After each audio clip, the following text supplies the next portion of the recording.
Morning everybody, welcome back to Indycar on Tuesday morning. My name's Gordon Ross. Today I'm in Maryhill, and today I just wanted to say two things to you.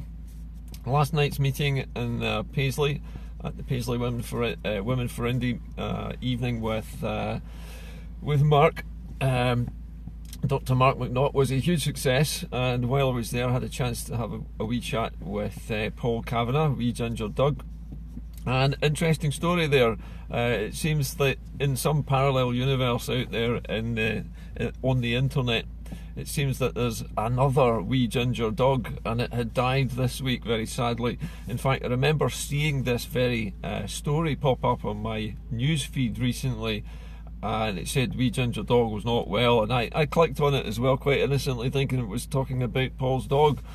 But of course it wasn't Paul's dog, it was another wee ginger dog which had its own Facebook page belonging to a lady in Edinburgh, I believe, and that dog's actual name was Toffee, and the poor wee thing did take ill and sadly died this week. However, it's not the wee ginger dog. The real wee ginger dog is in fact alive and well, and when I was talking to Paul last night, wee ginger was in fact having a kip on the couch at home and chewing some chew toy. So news about his demise has been greatly exaggerated.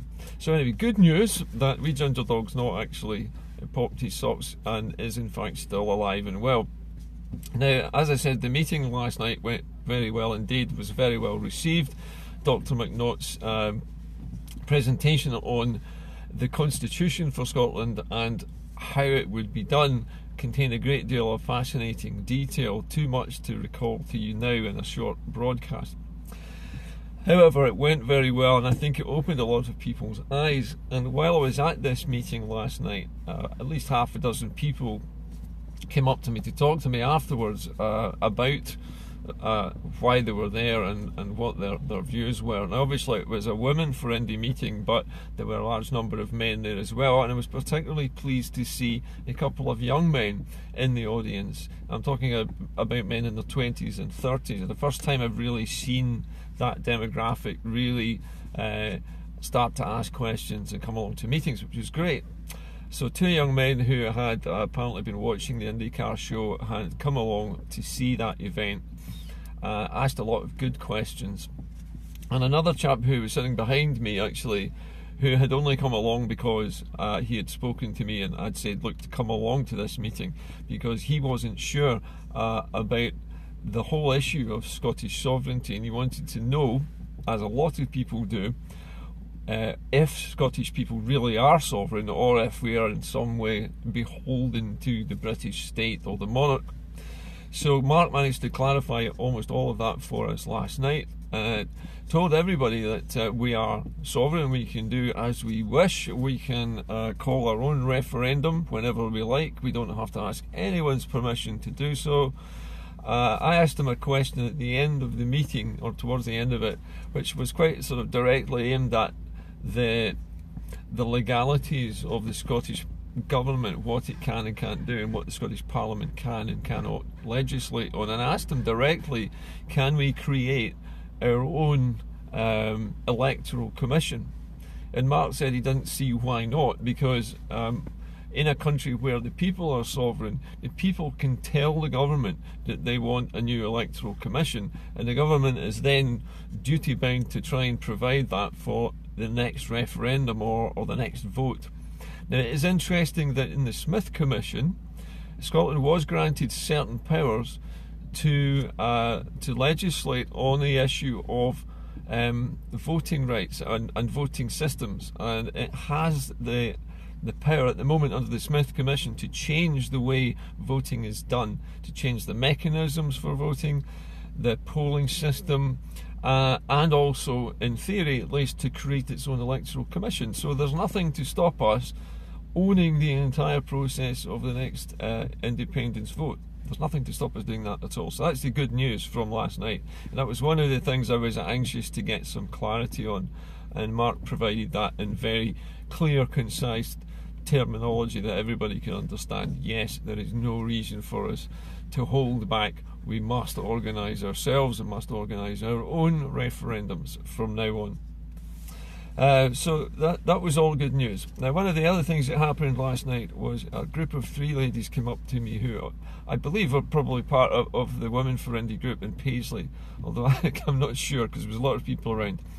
But one of these ladies asked me a very interesting question which got me thinking last night, and the question was, why is it that so many people in Scotland do not understand that they are in fact sovereign, that they are free to take such decisions as these, to make these critical choices? Why do people not understand that? What's wrong with us?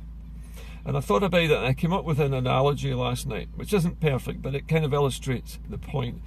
If you imagine the Scottish people are pit ponies, right? Imagine you're a pit pony or a working pony, and all your life you've been brought up, born into this life of carting coal or gold bars or something like that out of a mine all day long, in and out all day long. That's the only life you've ever known, and your owner has got you so well trained that you know that every time that the reins on your harness are dropped, that you're going to be tied up and you won't be able to escape. Eventually it gets to the point where, in a horse's mind, just dropping the reins means it has to stop and it cannot move, and it will not run away because it doesn't know it can run away. Now imagine that pit pony one day looks across the fence and sees a wild pony on the other side of the fence. The pit pony is in a scrabbly yard with mud, some poor quality hay and mouldy oats to eat, and there on the other side of the fence is this sleek wild pony eating lush green grass, and the wild pony says to this other one on the other side of the fence, "What are you doing in there?"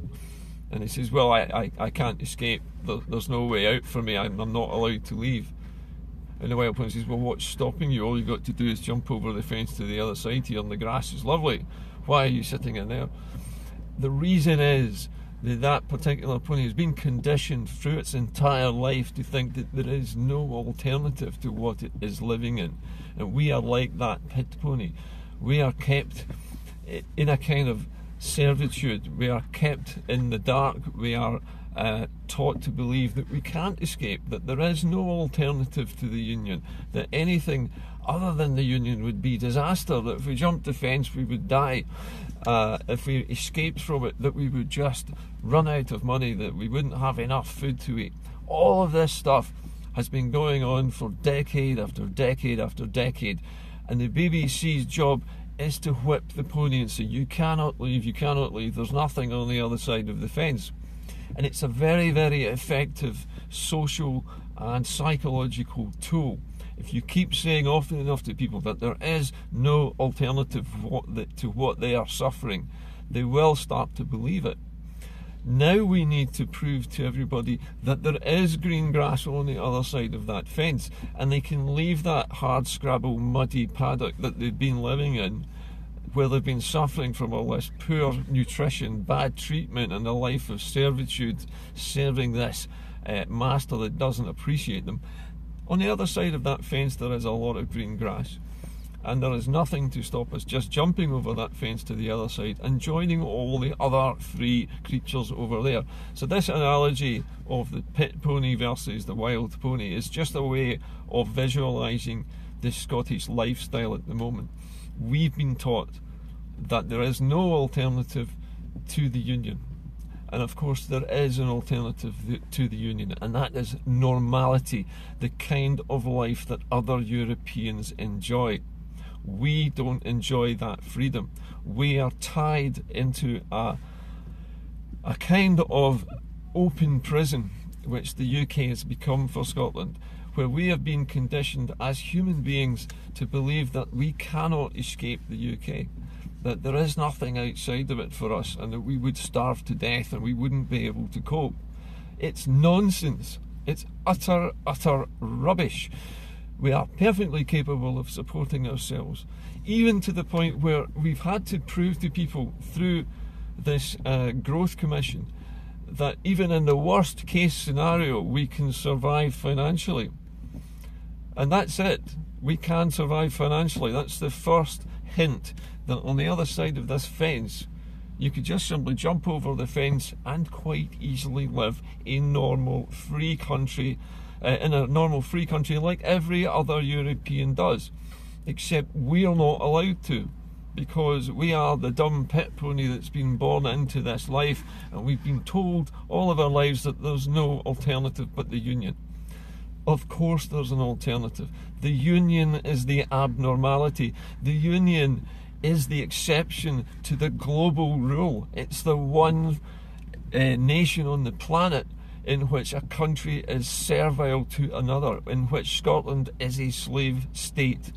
And it has to stop, and people have to stop thinking this way. We are emotionally and culturally stunted because we have been taught to be that way. And you need to communicate this to other people, that they have to stop thinking like servants, they have to stop thinking as though they are slaves, and they have to stop thinking as though they are prisoners with no chance of escape. The world is an open book. The world is your oyster out there. The rest of Europe is waiting for you to jump over the fence and to join them on the other side, where the grass is actually greener, where there are better things to do with your country, where there is a better way to live, where you will be happier, where your laws will be fairer, where you'll be treated better. Like the pit pony, which is whipped and forced to work till it drops. That's the Tory way. That's Tory UK after Brexit. That's what you have in store for you. If you jump the fence now with us, you will be free. You will be one of the normal countries again, and you will not be forced any longer to do the bidding of the Westminster government. That will be over. And that's all I have to say to you today. Stop thinking like a slave, get up off your knees, jump that fence, and come with us, and stop being such a doormat. Scotland is a gigantic doormat at the moment, and it's time it stopped. Bye for now.